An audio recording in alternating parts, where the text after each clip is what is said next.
Olá pessoal! No vídeo de hoje a gente vai falar a respeito da finasterida de uso tópico. A maioria de vocês já conhece a finasterida, é um medicamento utilizado no tratamento principalmente da calvície masculina já há muitos anos. A gente tem vídeo aqui no canal falando a respeito do mecanismo de ação da finasterida, como ela age na raiz do cabelo, como ela combate a calvície. Então, até se você não viu esse vídeo, é legal dar uma olhadinha nesse vídeo antes da gente falar aqui da finasterida tópica, porque o maior conhecimento que a gente tem, as maiores evidências científicas, são com a finasterida de uso oral para tratamento da calvície.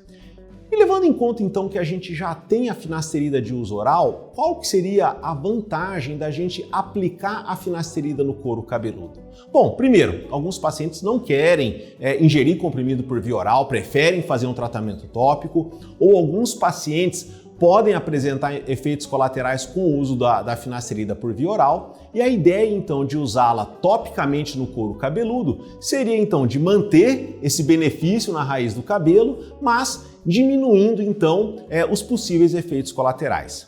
Mas antes da gente começar, queria lembrar que o nosso canal fala de dermatologia, em especial de tratamentos capilares, então se você se interessa nesses assuntos, não deixe de se inscrever. Se você gostar do nosso vídeo, aperte aí o botão de curtir, de compartilhar, porque isso nos ajuda a chegar a muito mais pessoas.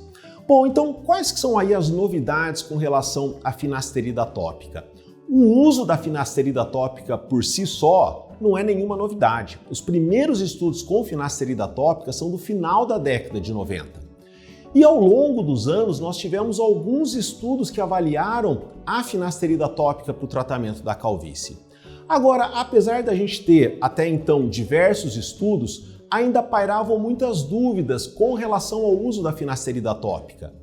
Concentração, qual que seria a concentração ideal do produto, o veículo, se gel, se líquido, quantidade a ser aplicada, possíveis alterações que a pessoa poderia ter sistemicamente no organismo, mesmo aplicando o produto no couro cabeludo. Então, a gente obviamente já tinha algumas evidências, alguns dados já apontavam que de fato ela poderia ser eficaz, mas isso ainda não era muito claro. A gente precisava de um estudo maior, um estudo mais robusto, com um desenho melhor, um estudo que a gente chama de comparativo, comparando com placebo, para que a gente pudesse entender melhor esses elementos que ainda estavam em aberto.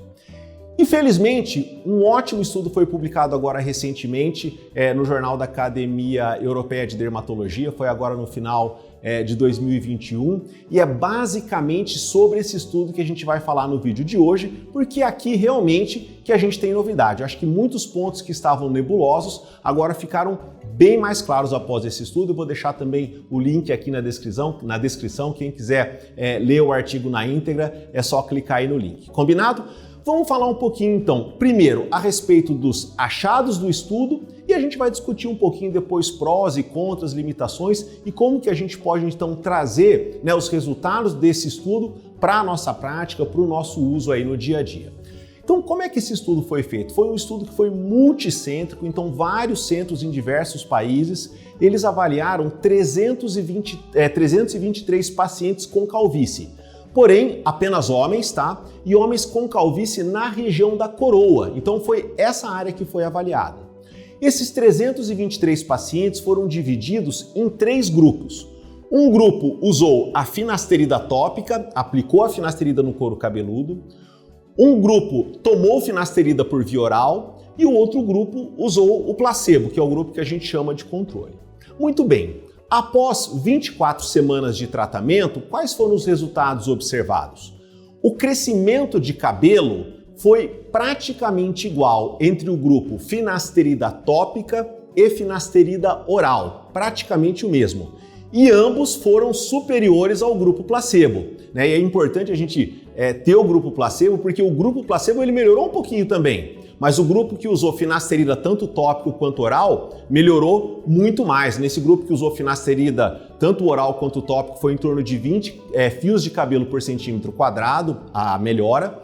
E no grupo que usou placebo foi de apenas 6 fios de cabelo por centímetro quadrado. Então, falando em eficácia, a finasterida tópica foi semelhante à finasterida oral, o que é um dado muito interessante. Bom, um dos motivos da gente pensar em usar a finasterida tópica seria menos efeitos adversos. E como é que foram, então, os efeitos adversos em cada um desses 3 grupos? Quando a gente fala de efeito adverso dos inibidores de 5-alfa-redutase, né, que é essa família de medicamentos em que a finasterida está incluída, a principal preocupação, muitos homens têm preocupação com efeitos colaterais sexuais.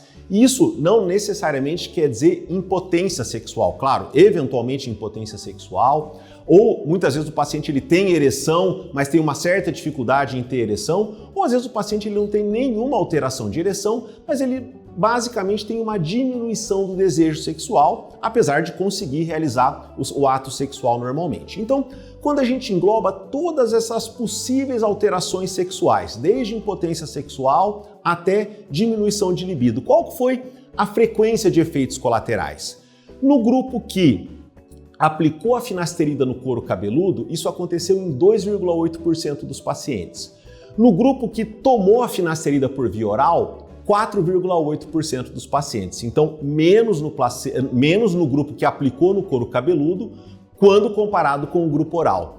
Mas olha só que interessante, 3,3% dos pacientes do grupo placebo também apresentaram queixas sexuais. Então, para mostrar, novamente, como o grupo placebo é importante, o paciente que não usou nenhum tipo de finasterida desse grupo, 3,3% tiveram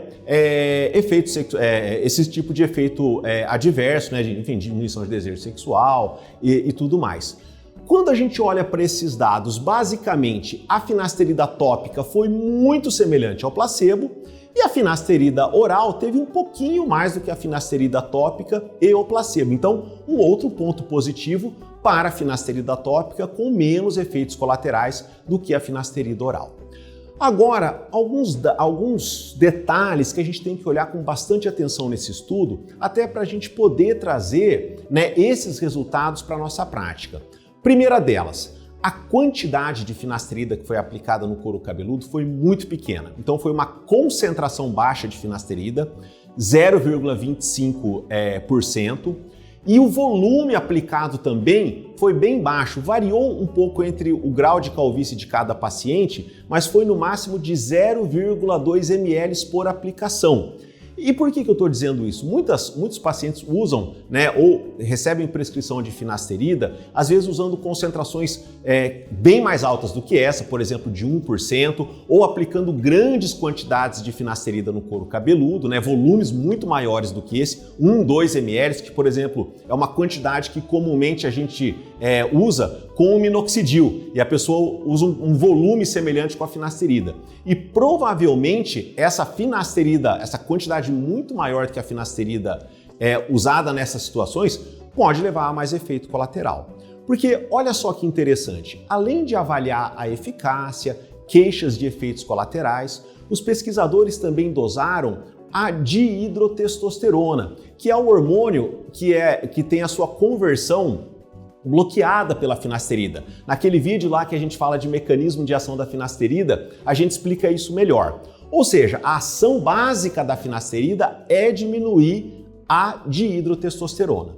Quando dosada no sangue, os pacientes que tomaram a finasterida, eles tiveram uma diminuição de 55% do DHT no sangue.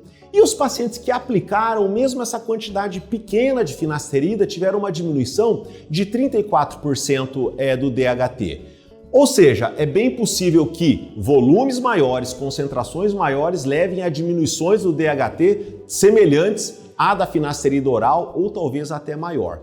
Então, hoje nós não temos esse medicamento pronto, disponível. Ele está sendo aprovado na Europa, eu imagino que em breve ele vai estar disponível no mercado europeu e provavelmente em algum momento deve chegar aqui no Brasil também, mas enquanto isso, ele é possível manipular a finasterida nas farmácias de manipulação.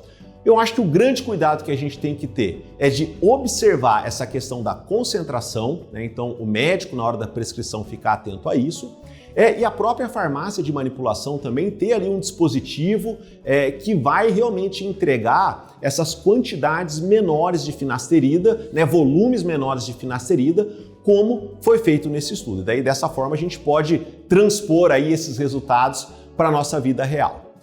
Algumas considerações que eu acho que a gente também tem que pensar, quando a gente compara a finasterida tópica com a finasterida oral.